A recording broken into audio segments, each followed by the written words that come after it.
Okay. All right, Be'ezrat Hashem. We continue. Now we are Pasuk Tet Zayin. Yes. No, we did Tet Zayin. I'm sorry, Yud Zayin. Right? Wait. I have it marked here. Melech. Yeah. Ani Ted. Ohavai Yes. Ahev. Ani. I love those who love me.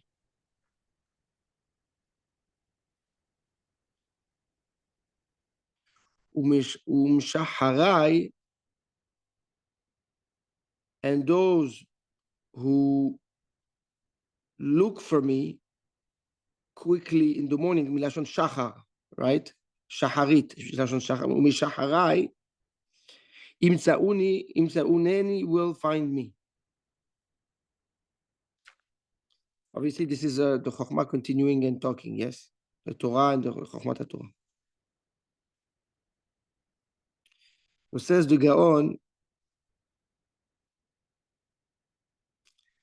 there is a major difference between the Sitra Hara, the Tumah, and the Torah.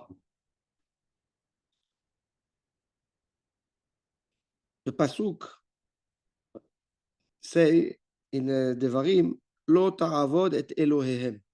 You should not serve their gods. Ki mokesh hu lachem, because it is a trap for you. Says the Gaon, from this Pasuk we learn, what is the definition of Tum'ah? What is the definition of Sitra Hara? Right? Of the Yetzer Hara? Mokesh, a trap. That's what it is. It is a trap, nothing else. So by default, there is no positivity or positive outcome that can ever come out of the Yetzer Hara.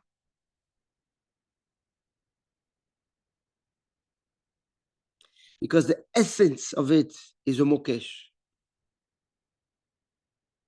The essence of it is a mine, right? That's about to explode.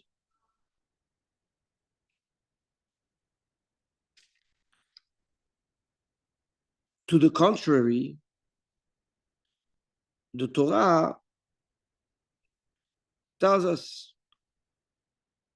I love the ones who love me. Etni ohavai ahev. So says the Gaon,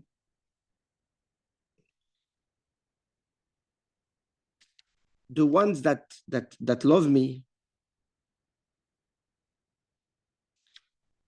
what does it mean they love me? They want to be one with me. They're willing to sacrifice themselves for me. Ani ohavatu gamken. I also love them.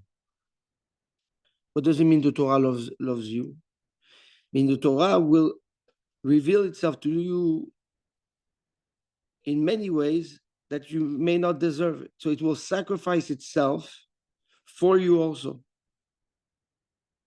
In what way?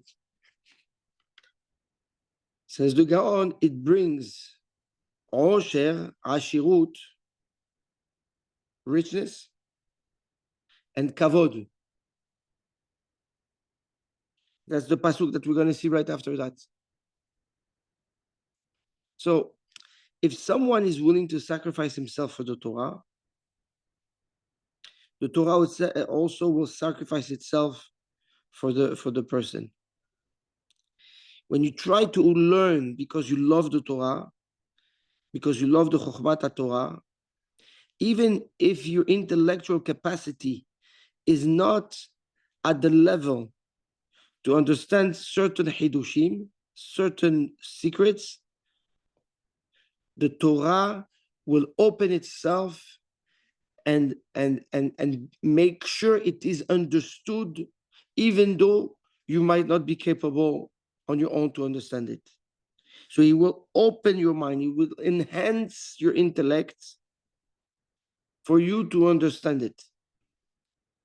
Not because you're capable, but because the Torah is willing to sacrifice itself, is willing to do and give you more than what you deserve, because this is what love is about. Now, the measure of how much the Torah loves you here tells us it depends on how much you love the Torah. So the more you love the Torah, and the more the Torah loves you. The more you sacrifice yourself for the Torah, and the more the Torah sacrifices itself for you. The more you want to know the Torah, and the more the Torah will allow itself to be known to you. So this is the barometer. This is the way you measure, okay, your edge in the Torah. You're edging. By loving the Torah, you're edging the Torah. And you're hoping, right, that the Torah also will edge on your behalf. It comes into protection. Torah Magena Umatzila, the Torah protects. The Torah Chaim, Torah is life, right? The Torah gives Arichut Yamim, Osher Vechavod, Mismola, okay? So what defined the person's exposure to the benefits and the berachot of the Torah? It's the intensity and the genuinency of the love the person has for that Torah. It's like in a couple. Think about it, in a couple. The more you love the person, and the more the person will love, normally, unless the person is, but if there is a foundation of love and trust and respect between the people, the more you love the person, the more the person wants to love you back.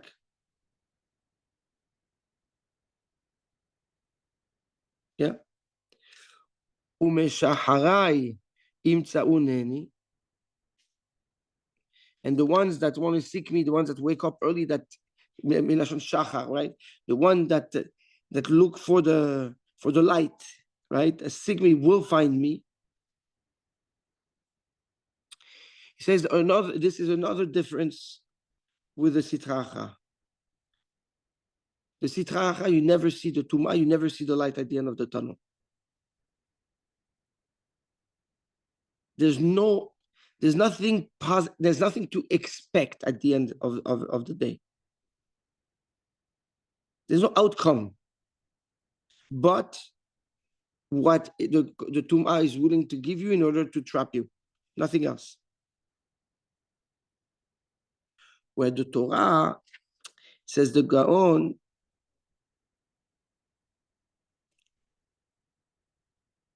if you want it, if you ask for it,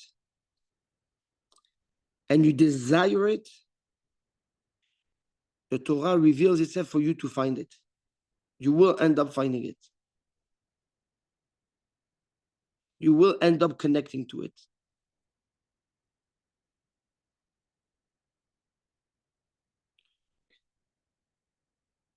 So there are two elements in that pasuk.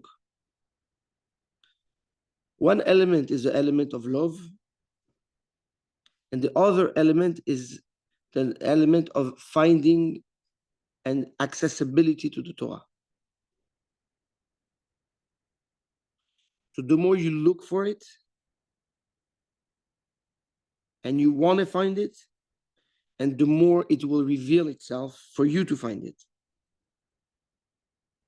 Meaning, if you create opportunities to learn, the Torah will make sure that it aligns whatever needs to be aligned for you to learn. But if you don't want to learn, the Yetzer Hara will make sure you don't learn, even if you have in your program 10 chavrutot.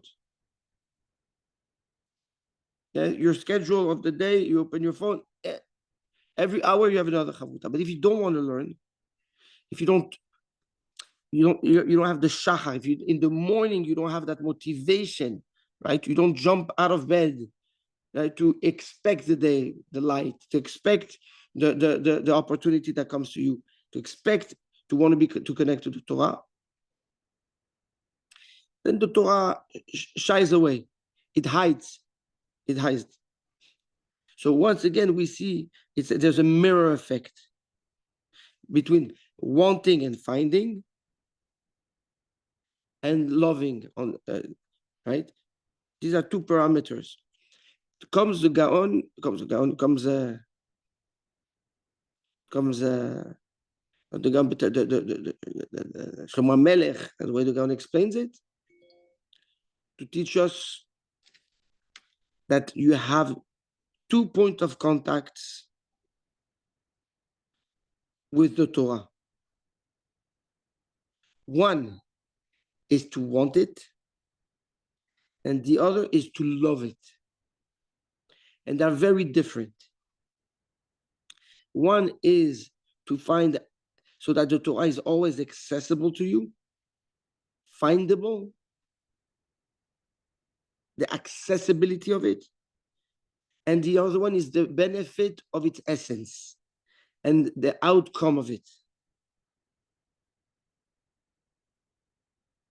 So a person, in order to develop a healthy relationship with the Torah, needs to work on these two variables.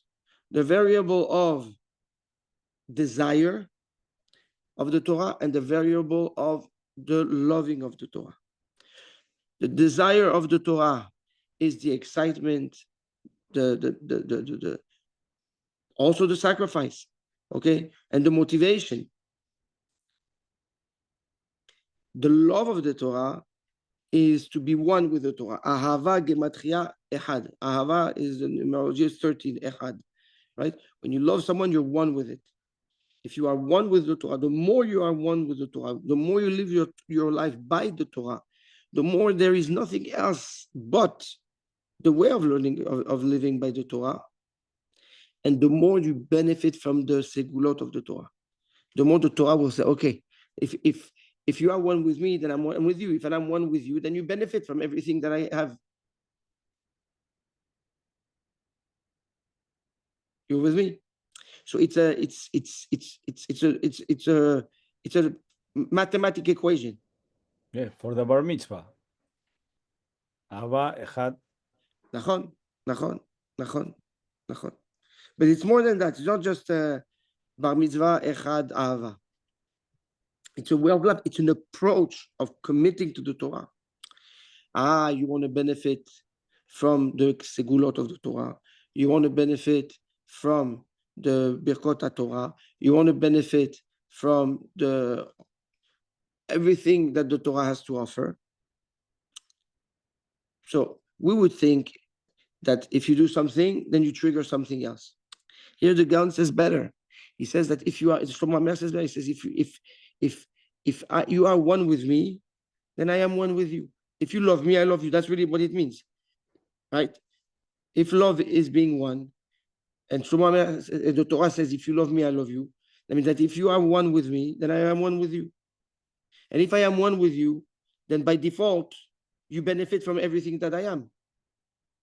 All the berachot. So the more you are one with the Torah, the more you benefit from all the berachot of the Torah.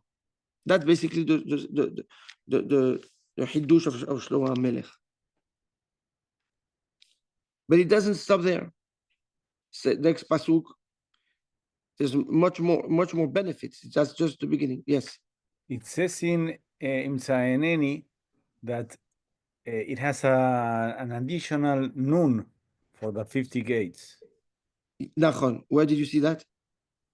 In Rashi. Said that. Yeah, Nachon. I don't have Rashi on me. I have only the Gaon. Okay. But yes, that's the extra nun. It should be with one nun. Nachon. It should be. Okay. Wow.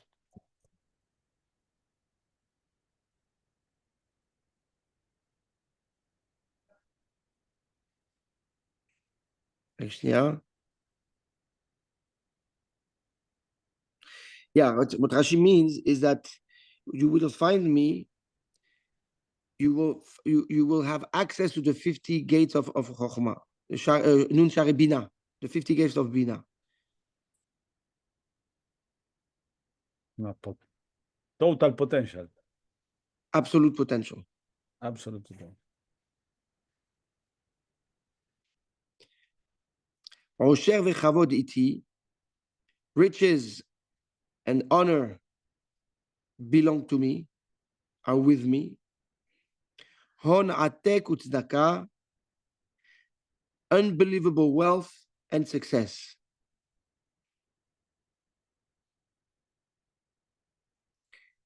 Unbelievable, it's perpetual wealth. Because davar atak is something that never ends, right? Ends that utzdaka. Says the Gaon, somebody that learns Torah,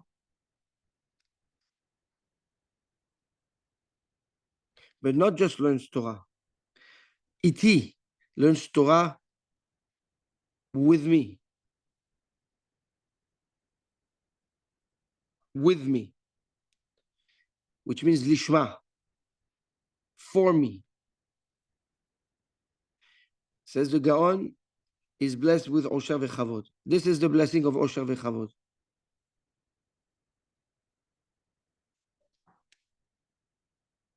So it is it's another degree in the love, right? There is being one and loving, but having sometimes you love someone because you want to be loved. You understand? Sometimes you're close to someone because you want their relationship, you want their influence. It's not lishma. So says the Gaon, Pasuk Yud Het are the benefits of the lishma. That if you learn Torah lishma, if you are one with the Torah, for the Kadosh Baruch Hu, then the benefits are the Osher v'Chavod. Like the Torah says, right? It's ג' נכון? ג'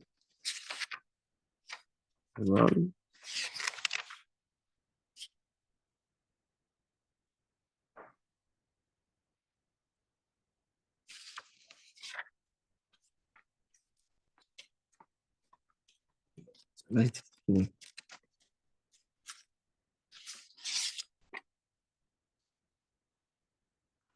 If you remember, we saw that pasuk in Perek Gimel, pasuk Tet Zayin. Orech yamim bimina, longevity on its right, ubismola, and on its left, osher v'kavod. Right? So Shlomo HaMelech tells us במפורש. You see, you are blessed with longevity and osher v'kavod, but yes, that osher, that kavod, that longevity, right, depends on your level of lishma. The more lishma you are, and the more exposed you are to the osher, the kavod, and the longevity. But may one think that this is referring to wealth and kavod in this world. Yet we know that the Gemara in Brachot, the Gemara in Ta'anit teaches us Rabbi Hanina ben Dosa, Rabbi Elazar ben Pedat, they were very, very poor. And here they were tzaddikim, they were giants. So where is the osher, where is the kavod?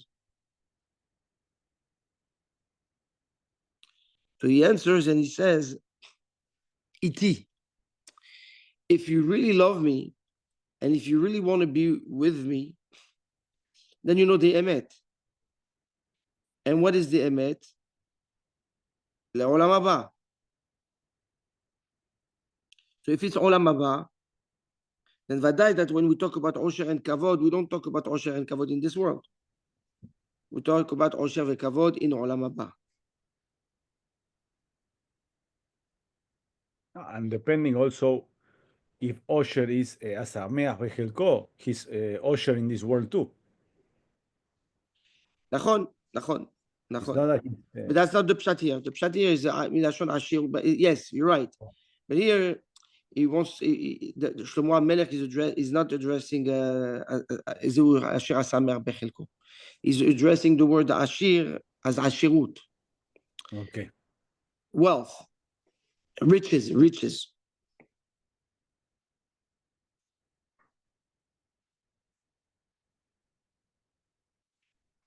Hon, atek utzdaka.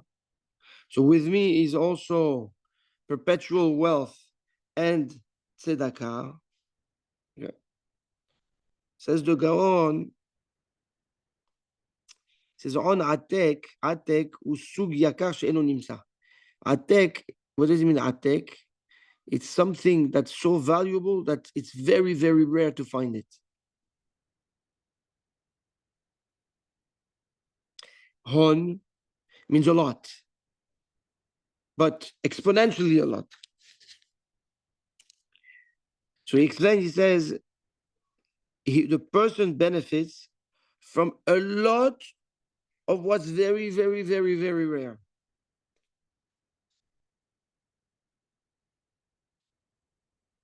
It's a paradox. How can you have something of a lot of something that's very rare?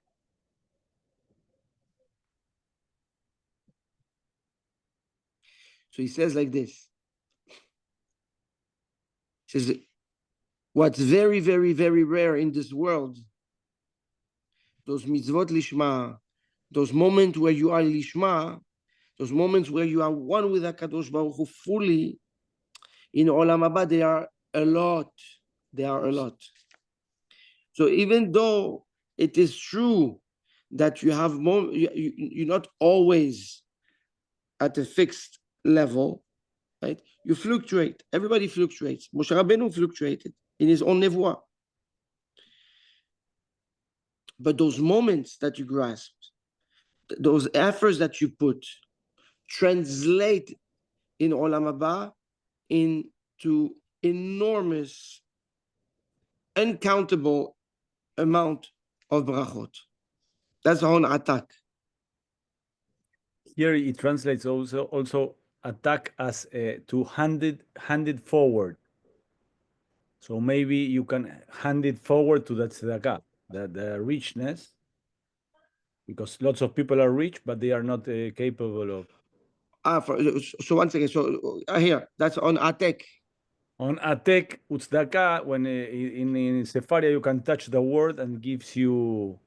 So tzedakah, now it says tzedakah. tzedakah הוא כמו שנאמר, וצדקה תהיה לנו כי נשמור.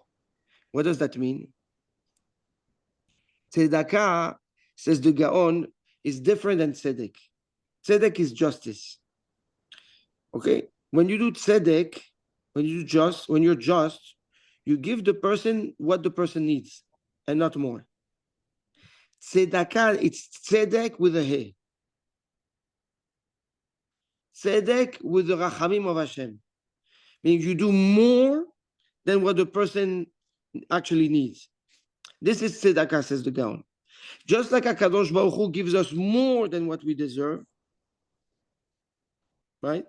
So the definition of tzedakah is making sure the person has everything he needs, כל מה שיצטרך, אף שאינו מגיע לו לפי הדין, even though he doesn't deserve it according to הלכה, על פי דין.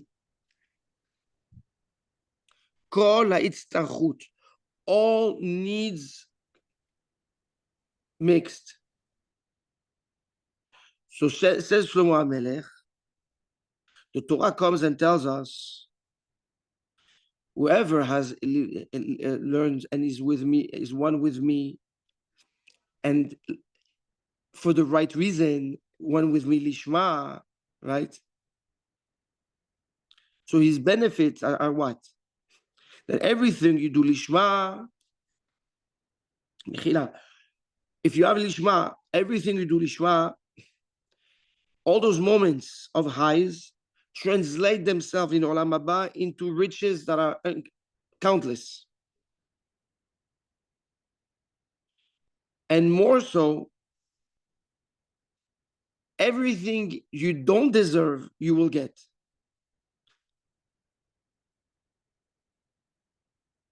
Understand? So you will be satisfied with all your needs at all time and forever.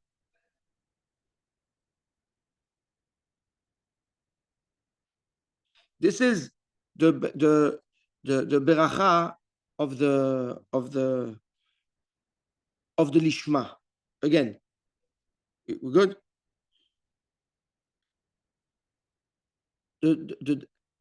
If we summarize, what you love, the way you love is the way you are loved. The way you want is the way the Torah will be accessible to you.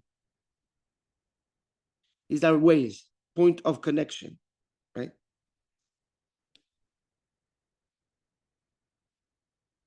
Sorry, these are point of connection. I'm doing. I mean, but the way you do it, if you do it lishma, so your lishma translates every minute, every moment, every experience into something that's infinite, countless,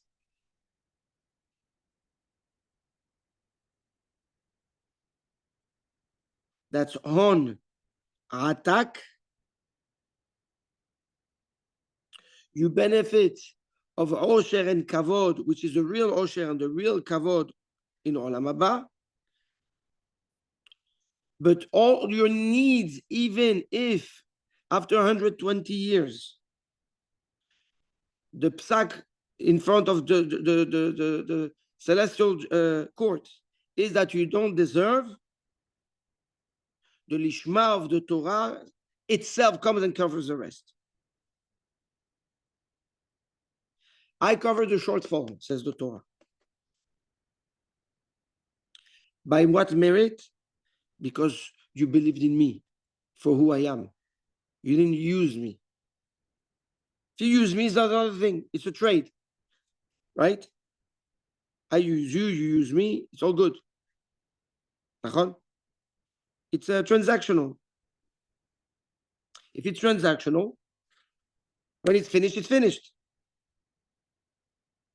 But if it's not transactional, if you are sacrificing yourself for my sake, just for me, for who I am, and nothing else, you don't expect anything in return. That's the lishma, right? What is lishma?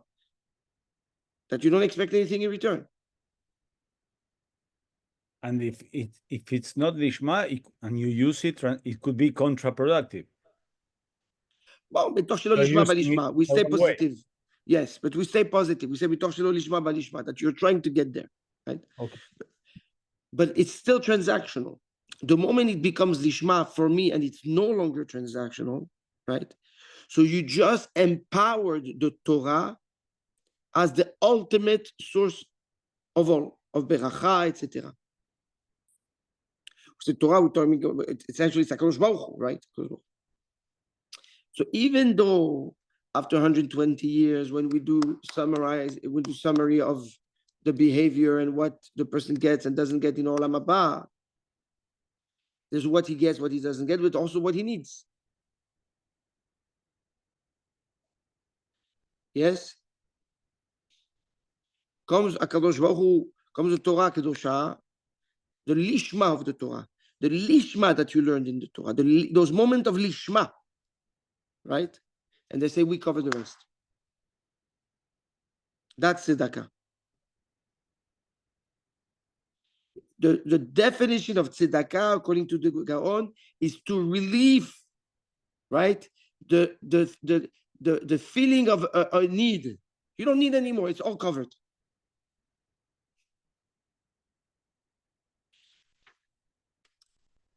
כל ההצטרכות,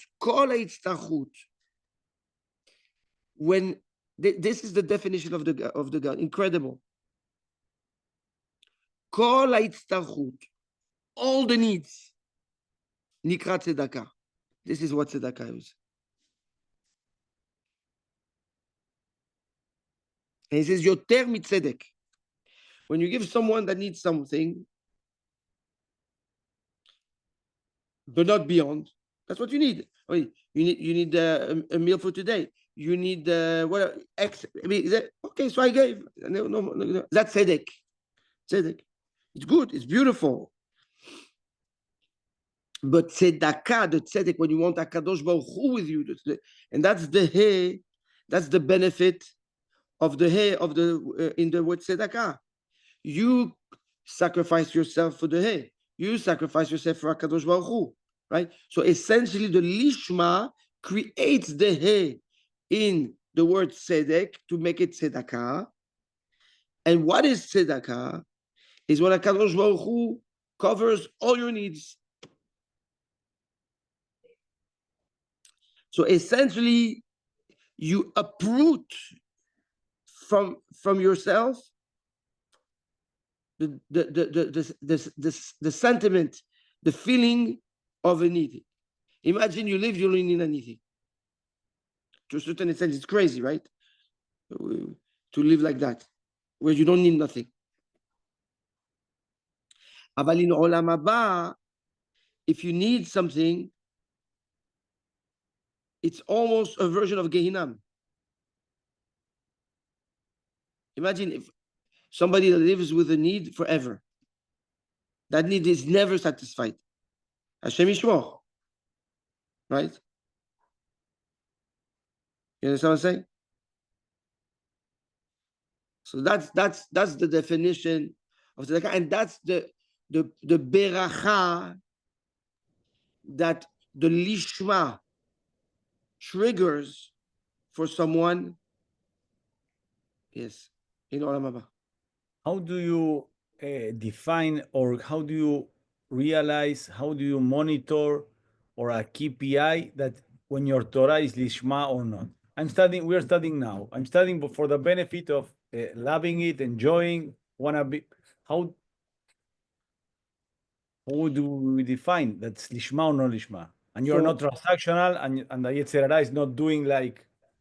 So the Igel Etal, in his introduction, says that you can turn Torah Lishma and enjoy it. The enjoyment of the Torah does not take away from the Lishma. What is Torah Shelo Lishma? What is Torah that it's not Lishma? I want to be knowledgeable so that I don't sound stupid. I want to have Torah because I want authority, or because I need to get smarter, I'm not sharp enough, or because, look, my son knows. Huh? I want beracha. Or I want beracha. Oh, yeah, exactly. Oh, it's not, if I don't learn Torah, I'm scared that what I do in work is not going to work. So I need to learn. Or because, it's trendy. Everybody does it. It's cool to learn today. Yeah. So an ulterior motive. Lishma leshem he. Lishma leshem he. In the name of the he. In the name of HaKadosh Baruch Hu. Ha-Shem. Lishma. The Hashem. Le Hashem. You do it for the glory of HaKadosh Baruch Hu, and that's it. Yes, you're allowed to enjoy the Torah. You cannot not enjoy the Torah. The Torah is so sweet, you cannot not enjoy it. The opposite, if you learn Torah and you're sad, then that's not... Once you learn the Torah, it doesn't matter how sick you are and how... It gives you the strength, the life. That's Torah Chaim. That's Torah Chaim. That's Lishma. That's Lishma. That's Lishma.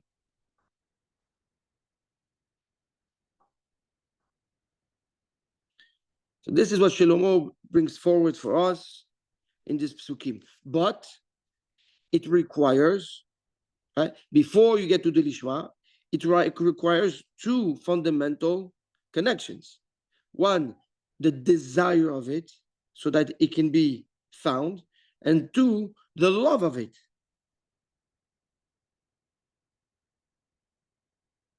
Right? And its application is Lishma. לכבוד האל, לכבוד הקדוש ברוך הוא, לכבוד אל, כבוד אל, like we said. To use the desires in the right direction. Correct. Beautiful. Ezrat Hashem. Now, one little addition that Chacham David El-Aluf, as Bismalo, he added, he said Okay, but at the end of the day, there are promises of wealth. There are promises of kavod. So you have to reconcile it somehow. How does that work? So he says like this. He says, what does kavod give you? Satisfaction. What does money give you? Satisfaction. Right?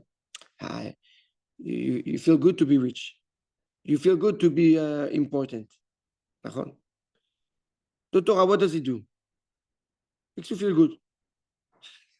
So he says that if you learn the Torah properly, the Torah makes you feel much better than the feeling of kavod or the feeling of wealth. Much, much better. Financially, you need HaKadosh Baruch Hu gives you. He will give you what you need. He will give you what you need. So he says, but how do you tap in to the osher and the kavod? He says, the kavod, the real kavod, is when somebody runs away from the kavod runs after him. And the ashirut, the wealth, comes only for one purpose, to emulate HaKadosh Baruch Hu and do chesed. Right? Somebody that is wealthy in his bank account, but doesn't know what to do with it, is a misken. Right? So the only reason you have kavod and the only reason you have wealth is to utilize it for HaKadosh Baruch Hu. You have authority, you're important, you influence. Right? Not to step on people. You have wealth is to build around you. Not so that you can wake up in the morning and look at the bank account. How many zeros today? So he says, the more there is a purpose for the klal, the more you need the kavod to teach. The more you need the kavod to be a source of influence, the more HaKadosh Baruch Hu will give you the kavod through through that effort. The more you do chesed, the more you're involved, and the klal and the klal is the community is dependent on your efforts, and the more HaKadosh Baruch Hu will give you the wealth. But obviously, this is the outcome of the lishma, of the ahavat Torah, and the desire of the Torah, to look for it, to seek it.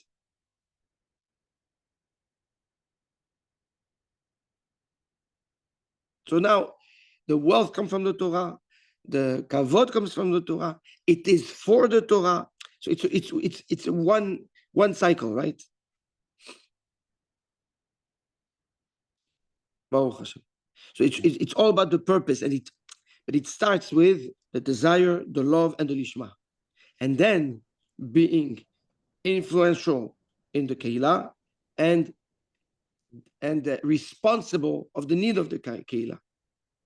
And HaKadosh Baruch Hu, I do my part, and then HaKadosh Baruch Hu will infuse the proper kavod needed and the proper wealth needed. So essentially, if HaKadosh Baruch Hu chooses to not give you kavod or take away the kavod, nothing to do with you. It's just that you don't need it because you're not influential. It's better for you. No, it's better for you. I mean, for sure, it's better for you. But the point is that there's no need for it. So why have something you don't need? Like you say, that can work against you. Right? If they give it to you, maybe it's worse, like ashirut. Correct. Maybe they give it to people and they get exactly, bravo. And if you don't have it, then it's a weapon that will blow up instead of being helpful. Baruch Hashem. This is oh, beautiful. Oh, Hashem. So we did pasuk Yud Zayin and pasuk Yud Chet.